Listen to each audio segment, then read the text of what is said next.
time. We're going to learn a little extra from what we learned in class, a little enhanced for those of you that are looking for a little extra learning. I think the music might be a little too loud, so pardon me while I lower it. I wanted this to be a relaxed setting. Okay, hopefully you've clicked open the PDF and you have the source sheets that you could see there, and I hope you have them next to you. What we're going to do is we're going to learn the sources inside together. The goal of these classes is that it's a flipped classroom, as you're watching this and then later on you'll do the work on your own, is that hopefully we'll learn a lot of straight out Torah together. A lot of times we look at the critical thinking aspect of the Torah during class, and here what I'd like you to be able to do is be able to gain more information, something that a lot of you have told me that you've been missing. Okay. Let's look at the first source here. It's number 1, and it's a pasuk from Vayikra, a pasuk that we're all very familiar with. The pasuk starts off, Lo sikon v'lo sitor es b'nei amcha ve'ahavta l'ra'icha kamocha ani Hashem. Right? You shall not take revenge, and you shall not bear a grudge. I know it says you shouldn't take revenge twice in English, but really it's bearing a grudge and taking revenge, and we'll get into the difference between the two of them at a later class. And ve'ahavta l'ra'icha kamocha, you shall love your neighbor like you love yourself, right? Which we've explained in the past is meaning that you have to have proactive empathy towards your friends. You have to make sure you have to see what they need and know, not just in response to what they need, but even know ahead of time and be proactive in heading off any problems that they might have. Okay, so let's go on and see some of the sources. Let's see what Rashi says. Rashi brings up the famous statement by Rabbi Akiva that we've learned, ve'ahavta l'ra'icha kamocha. This is in source number 2. Amar Rabbi Akiva, ze klal gadol b'Torah. That you shall love your neighbor like you love yourself is one of the great principles of the Torah. We've explained what's a principle. A principle is a large rule, a general rule that one has, that one learns many other rules from. So when somebody wants to know, well, what are some of the principles of the Torah? I know there are 613 mitzvos, but what are some of the actual principles of the Torah? And what are some of the overall rules that teach us the other rules? If I look at all the mitzvos, am I going to be able to put, let's say, 20 of them together into one category, and another 20 into a different category, and thereby have the principles of the Torah? And one of them, Rabbi Akiva says, is that ve'ahavta l'ra'icha kamocha. If you love your neighbor like you love yourself, if everything you know that you wanted, you were going to do for your neighbor, so then in that sense, you would make sure that you wouldn't be stealing, and you wouldn't be hitting your neighbor, and you wouldn't be taking revenge against your neighbor, and all the different prohibitions and all the different mitzvahs that we have that we're supposed to do towards other people, so then you would do them. It's a principle of the Torah. If you would just go logically by that rule of ve'ahavta l'ra'icha kamocha, you would be fine. Okay, now we're going to start getting into some of the nitty-gritty of this mitzvah. And here we're going to quote from the Rambam, where the Rambam describes the mitzvah of ve'ahavta l'ra'icha kamocha. And listen to what the Rambam says. This is in source number 3. The Rambam has a large book that we're going to refer to a lot because it's very concise. And this book is called the Mishnah Torah. Pardon me while I lower the music a little. And the Rambam has in Hilchos Deos, this is in this Mishnah Torah, this big book that he wrote, he split all of the Torah. This is a lot of practical law and also a lot of lessons that we learn into 14 different categories. Each of those categories is in one book. And in each of these books, there are more categories. About 6 or 7, sometimes 4 or 5, depending on each book. So this is a book on basically ideas of the Torah, the lessons of the Torah, the philosophy of the Torah. And it's called Hilchos Deos. Okay? And the Sefer is called Sefer Mada, which means knowledge, and this is Hilchos Deos, which we would translate as midos or values. And listen to what the Rambam says here. Okay, this is in source number 3. The Rambam says, "Mitzvah kol adam." There's a command that every person has, la'oves kol echad ve'echad miYisrael kegufo, to love every other Jew as he loves himself, like his own body. Shenamar, and he quotes a pasuk. Now, what pasuk is he going to quote? What's his proof that there's such a mitzvah exists? Well, it's obvious. Ve'ahavta l'ra'icha kamocha. You shall love your neighbor as you love yourself. Lefichach, therefore, right, now that we have this mitzvah, so what is that? What do I have to do now? In other words, I know most mitzvahs I have to do something. So what do I have to do for the mitzvah of ve'ahavta l'ra'icha kamocha? So the Rambam gives a couple of examples. Tzarich l'saper b'shivcha lachos hamamona.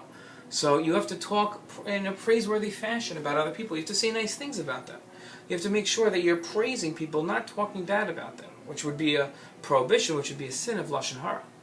Right? And then we have kasher, right? You also have to make sure that you would be careful with his money. You have to be very careful. Right? Somebody says, "Listen, do me a favor. Can you go out and spend and buy me a couple of things?" Right? So you can go out and buy a couple of things for him, and he'll pay you back. So you could go out and find the things on sale, or you could say, "Well, you know what? He just told me to go buy them. I'll go where it's easiest for me." You would want him, for you, to try to find the cheapest prices. So that's what you should do for him. Okay, that's the idea here. Just like he's worried about his own money, so too you should be worried about your friend's money. Okay, and he goes on. He says, and the same way you should be careful about your friend's honor, just like you should be careful about your own. And here the Rambam says something interesting. He says,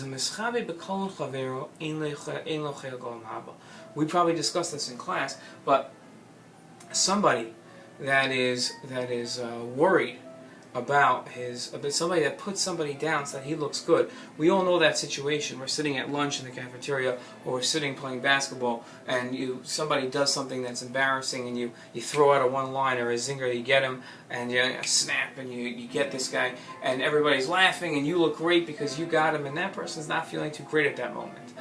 That is such a bad sin according to the Torah, that the Torah says that you have no chelik in olam haba, means you have no portion in the world to come. It's a serious thing. It's something we have to really avoid. But if we were somebody that was careful about the mitzvah of loving your neighbor as you love yourself, and we took that principle seriously, and we took that mitzvah seriously, so then it would be obvious to us. Because I would never want to point out something embarrassing about my friend, because I would never want my friend to point that out about me. That's the idea. Okay. Now, these are examples the Rambam gives of actions that somebody would take if they were being careful about if they were loving their neighbor, right? Now, the rabbis came along, and this is interesting, and we're going to see this in source number 4. I'm going to give you a little introduction to source number 4 here. The rabbis came along and they said, okay, we understand that there's a mitzvah to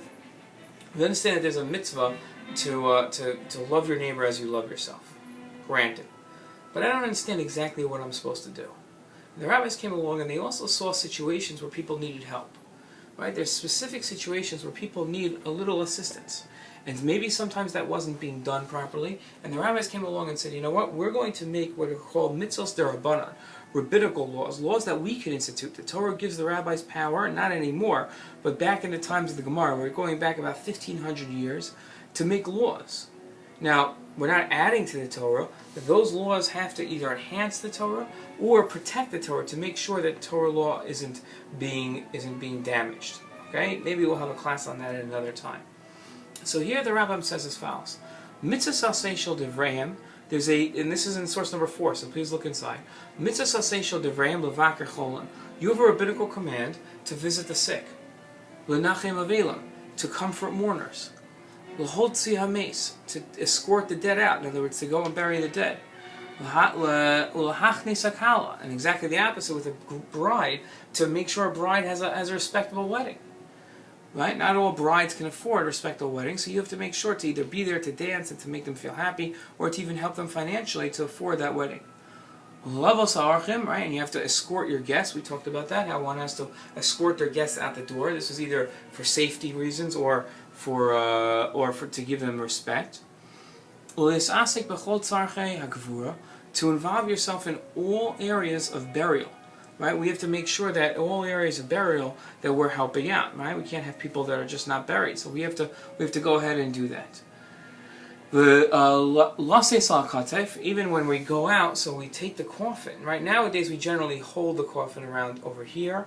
Right? People walk out if anybody unfortunately had to go to a funeral. It's a part of life, but we hope that nobody has to do that too young in life to go to a funeral. So here, but they used to take the coffin on their shoulder. So it really means to carry the coffin and the person that passed away onto their shoulders and take them to be buried. Right, and to make sure that we walk in front out of respect, we walk in front of them.